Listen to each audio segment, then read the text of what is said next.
and I hope that it's going to do everything it needs to do for me. All right, so I'd like to introduce you to this session this evening. It's Study Abroad and Long-Term Change in L2 Motivation. And our wonderful presenter today is going to be Chiho Kobayashi. So Chiho, take it away. Yeah, thank you for introducing me. And thank you very much for coming to my presentation this late. So I'm not very good at making presentation at Zoom. So please forgive me for my face facing not right direction. I'm sorry about that. First of all, I have to apologize that I couldn't collect the data of the students who participated in longer programs because of the spread of the new coronavirus infection. Therefore, today, I will mainly report on the results of the data of the students who participated in 3-week programs. For the comparison of the results with those of the participants in longer programs, I will use the data that I had collected for my previous studies. Let's begin. The research has shown that English learning motivation of Japanese university students fluctuates over their 4 years of study. The authors' previous studies found that study abroad greatly impacts students' motivation and attitude toward L2 learning, even though the length is short. However, given the dynamic and context-dependent nature of motivation, it is uncertain whether the learners can sustain their motivation after the return when the support from the environment is removed. This study attempts to examine the impact of short-term study abroad on Japanese university students' long-term English learning motivation and attitudes over 4 years in the framework of the L2 motivational self-system. 4 research questions were entertained. How does short-term study abroad affect their motivation and attitude to learn English for Japanese university students? How long do they sustain their motivational and attitudinal changes after the return? What conditions help sustain their motivational and attitudinal changes? How is the impact of short-term study abroad compared with that of longer-term study abroad? The participants were 13 sophomores who majored in English at a private university. Their average TOEIC score before the departure was 383.85. There were 6 male students and 7 female students. Only 5 of them had visited a foreign country previously. The students participated in a 3-week program in America, tailored for them, in February through March in their second year. In the program, they took classes in the morning and visited various places in the afternoon and stayed with their host family after that. This study consisted of 5 phases, which were conducted in different periods of time. Before the departure, 3 weeks, 5 months, 10 months after the return, and upon graduation. The same questionnaire was administered to the students at each of the 5 phases in order to elicit overall patterns of their change over time. A follow-up interview was administered to the students at the 3 of the 5 phases, 5 months and 10 months after the return and upon graduation, for a deeper understanding of their responses to the questionnaire. At this point, phases 1 through 4 were completed, and phase 5 still needs to be done. A questionnaire was developed based on the one used in previous studies. It consisted of 3 major sections. The first part asked about students' attitude and motivation toward L2 learning, toward English learning, and the second part asked about the students' background. The third part asked about their experiences during their study abroad. Items in the first part of the questionnaire were measured by 6-point Likert scales. It contained 69 items measuring 17 variables. These are the 17 variables. They included criterion measure, ideal L2 self, ought to L2 self, family influence, instrumentality promotion, instrumentality prevention, linguistic self-confidence, attitude to learning English, and travel orientation.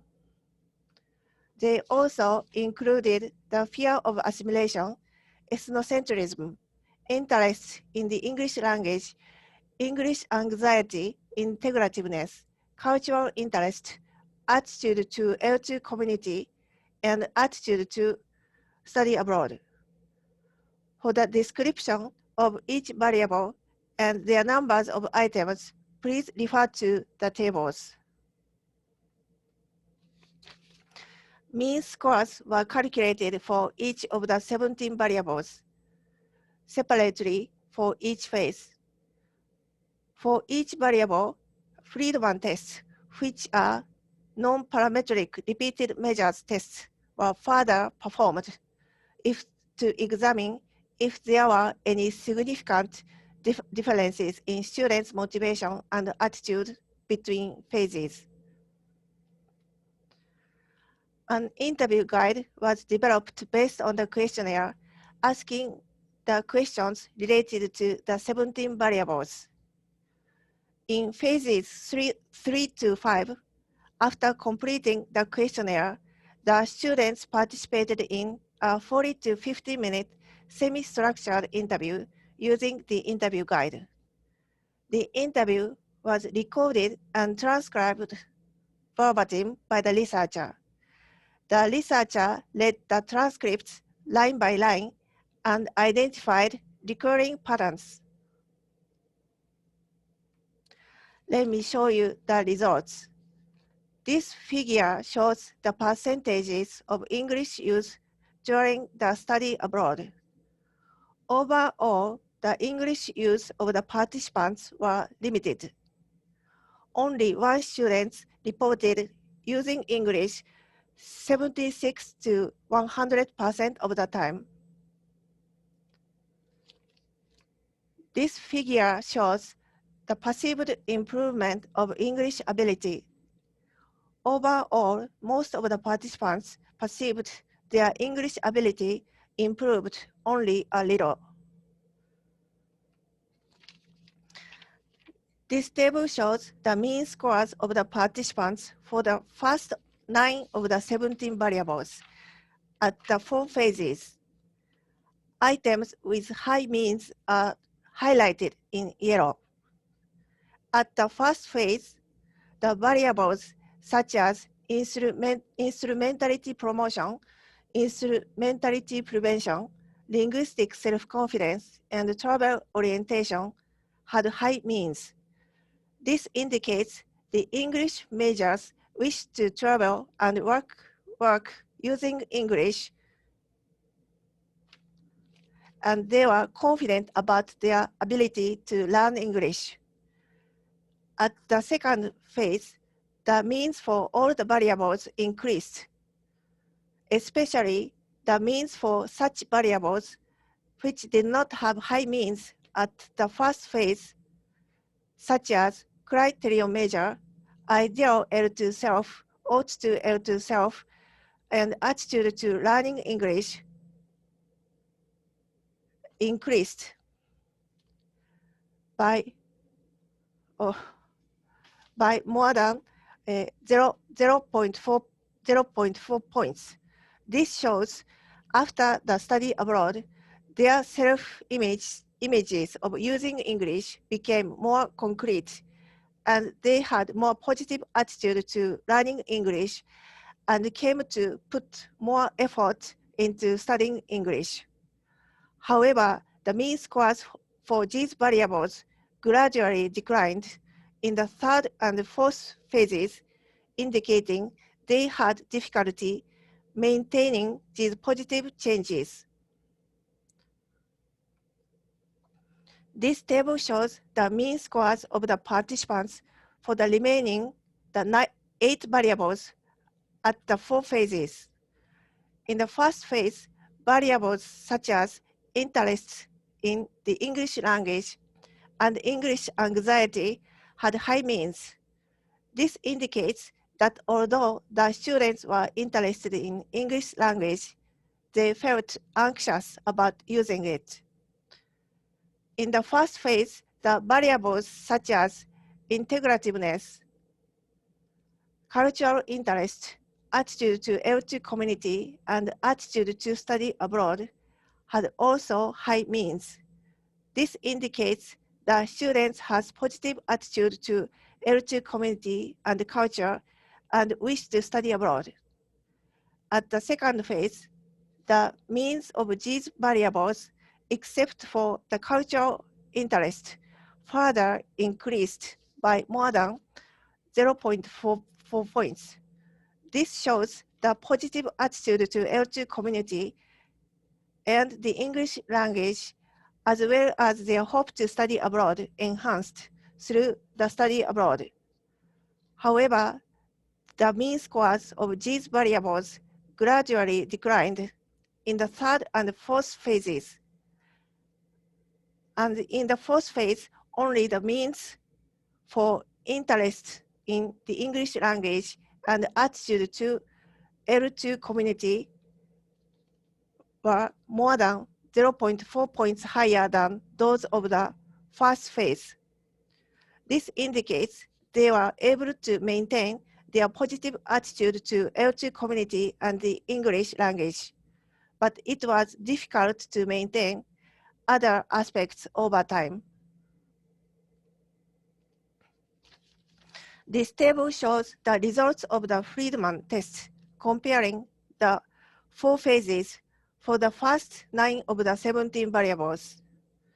The results confirmed those of the descriptive statistics. The statistically significant differences are found in the variables such as criterion measure, ideal L2 self, instrumentality prevention, and attitude to learning English. However, the differences are found only between the first and second phase in the variables such as criterion measure, ideal L2 self, and attitude to learning English. This table shows the results of the Freedman test, comparing the 4 phases for the remaining 8 variables. Significant differences are found in the variables such as interest in the English language, English anxiety, integrativeness, and attitude to L2 community. The differences are found not only between the first and the second phases, but also between the first and fourth phase in the variables such as interest in the English language and attitude to L2 community. These are excerpts from the interviews. Some students were able to maintain positive self-image, attitude to learning English, and motivation. M's comment in phase 3 shows that her experiences of successfully communicating with her host family in English during the study abroad made her decide to work using English in the future after coming back, which kept her motivated to learn English. However, M's response in phase 4 indicates she had to give up her future dream because her English was not good enough, but she was still motivated to learn English because she wanted to use it for private purposes. In contrast, some students could not keep positive self-image and attitude and motivation. E's response in phase 3 shows that she was motivated to study English right after coming back because she wanted to communicate with her host family more smoothly. But 5 months later, she wasn't studying English very hard because at that time, her life revolved around her club activities, and she couldn't find time to study English.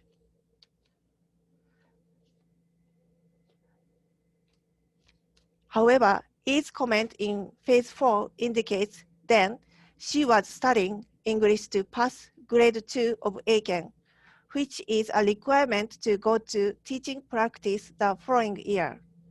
She realized that she would have to give up her dream of becoming an English teacher, but still she wanted to use English for private purposes after she graduated. These are the excerpts from the interviews with students who participated in longer programs from my previous studies. They show the study abroad had greater impact on students.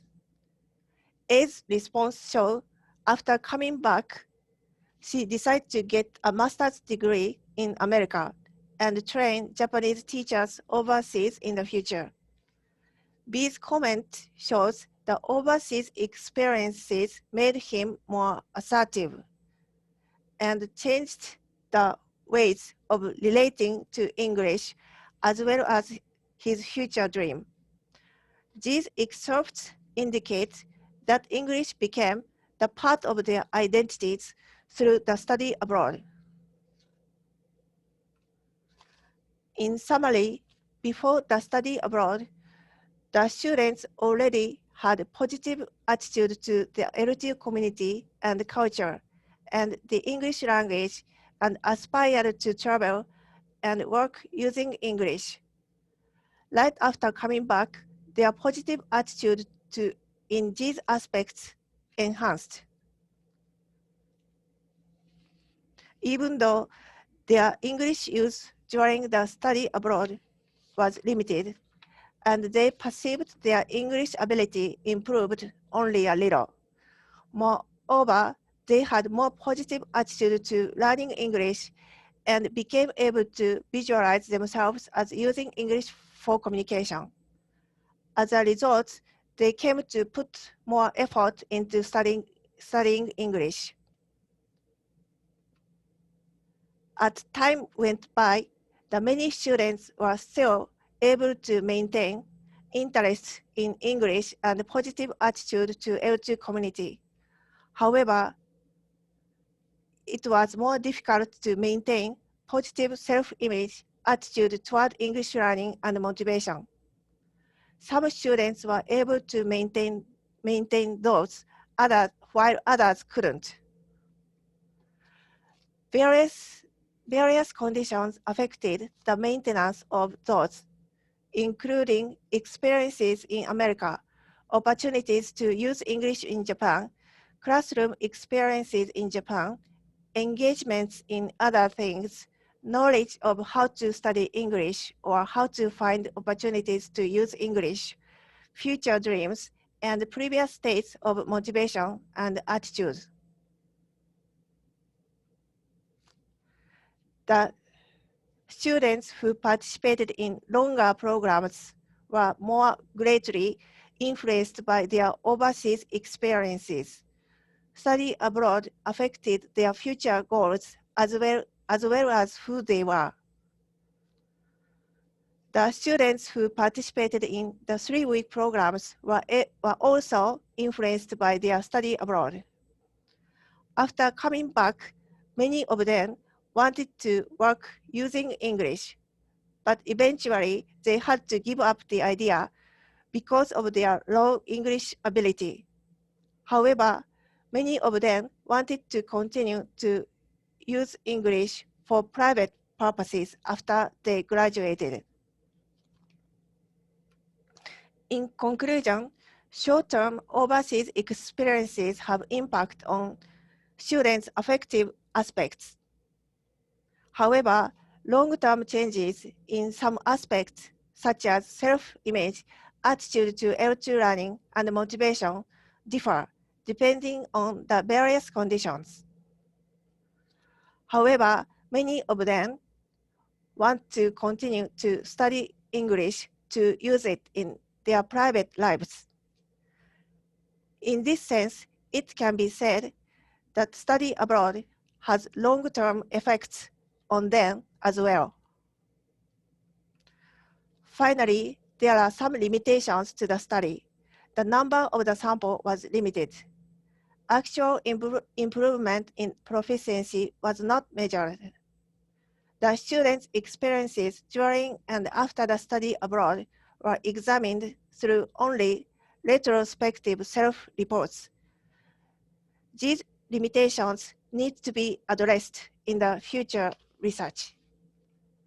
These are references, and thank you for listening.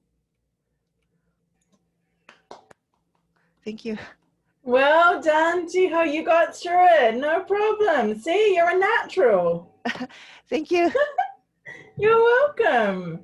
All right, so we have a few minutes left. Would anyone like to ask any questions? You can turn your cameras on if you'd like. Brad, do you have anything to say? Go ahead. Yeah, first a simple question perhaps. How did you gather the questionnaire data? Like, did you use SurveyMonkey, or how did you do that? What do you mean by that? So how did you get the information from the students? Like when they wrote the questionnaires, did you do it online, or like how exactly did you do that? Oh, yeah.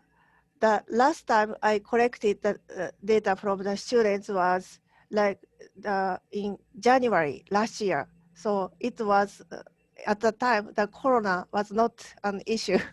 So, but so I just interviewed students at the time. I interviewed the students face to face, and also at the time of the interviews, I collected the questionnaire data as well. So was it a paper they wrote on paper? Yes. Got it. Thank you. Yeah, yes. Okay. All right.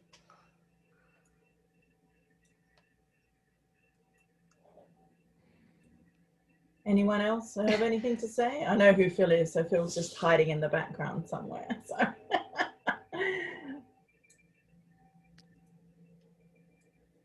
Can I ask another one? Students, okay, go for it, Brad. Go for it. Thank you. All right. So you mentioned that they felt a little bit of improvement. That's what they perceived. But at the same time, they had pretty high confidence, right? Yes. So did that surprise you? Yeah. I don't know myself. I'm teaching the students myself, but honestly, I don't know where their confidence comes from.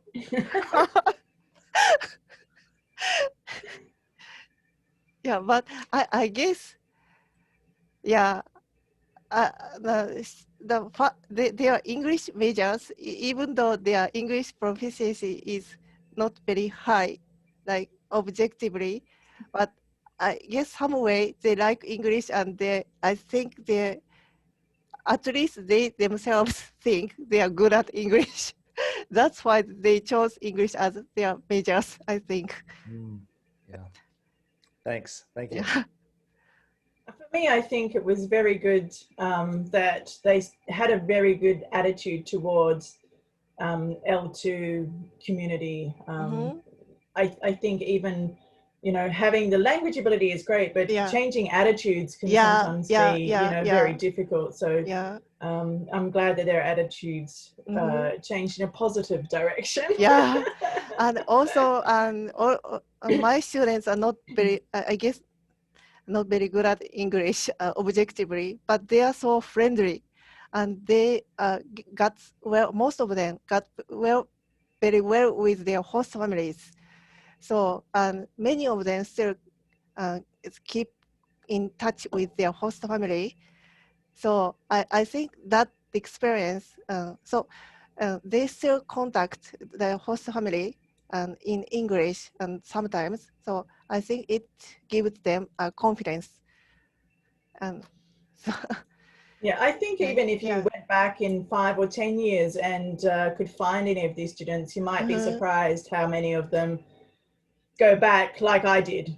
I wasn't a student exchange. I wasn't studying as such, but you know, I came back to Japan after, you know, being here for a year. So you might, no one knows where the future is going to lead us. So hopefully their good attitude and acceptance of language and, you know, the English community and living overseas will take them back there. So we have just run over by 1 minute. Is there anything else, Brad, that you wanted to ask before we got going? No, I just wanted to say thank you very much. Thank you. Thank you for coming to my presentation. Appreciate it, really. And asking questions. And to our hostess for guiding this as well. Thank you. Yeah. No. You're welcome. All right. Well, that will be it for today. Thank you so much for Chiho for your wonderful presentation. And you did fine. Please don't, you know, think that. You need to have confidence like your students do. Thank you. You said you don't know why they have confidence, but you need to have the same confidence because you were fine. That's it. All right. Well, everyone have a very good evening, and I hope that you'll be able to join some of the sessions as well tomorrow. I'm always at the plenary sessions because I have work to do. I'm always stuck there at the top with work. So if you join that tomorrow in the chat, you can say hi, Claire, when you see me up in the top there somewhere. All right. Yeah. Thank you so much. Thank you very much. Thank you. Thank you.